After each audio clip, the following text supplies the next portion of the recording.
And to launch their manifesto, and joining me now is the Liberal Democrat peer Lord Paddick, of course a former candidate for Mayor of London as well. Welcome to you. With all this shift-changing going around, what's Nick Clegg going to do tomorrow? Say he's the friend of the student.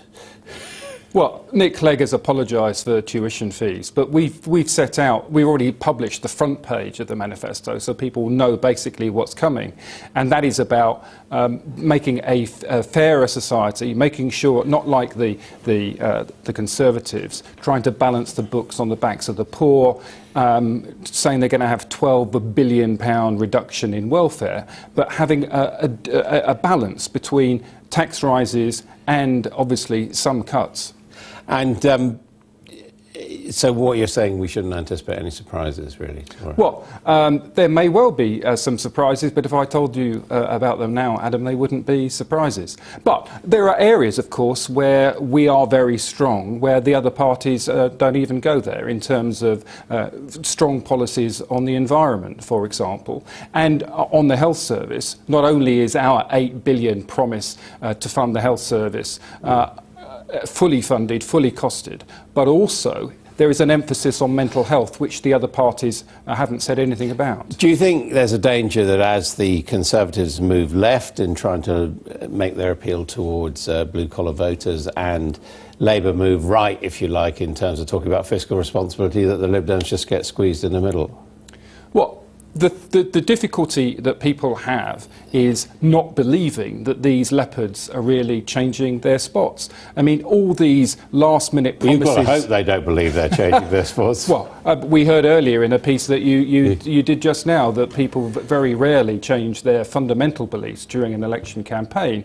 And what people really got to think about, OK, it's either going to be Ed Miliband or David Cameron walking through the doors of number 10. What they've got to think about is who are they going to be walking through that door with, because clearly, if the polls are to believe, neither party is going to have a majority.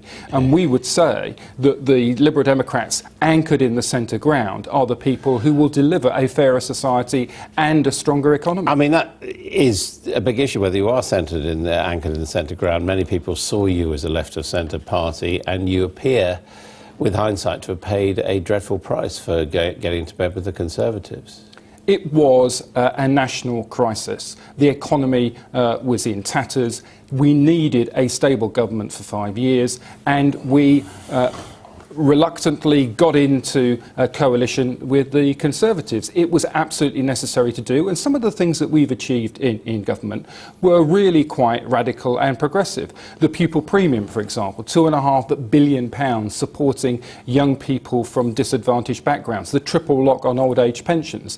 And although the Tories are claiming the increase in personal tax allowance is their idea, it was on the front page of our manifesto, and last time David Cameron said it wasn't affordable. Could you see circumstances in which the Liberal Democrats did it again, renewed the coalition with the Conservatives? Well, what we are concentrating on is getting as many of our candidates elected as possible, so that we have a strong voice in the next Parliament and get more of as many of our policies implemented as possible.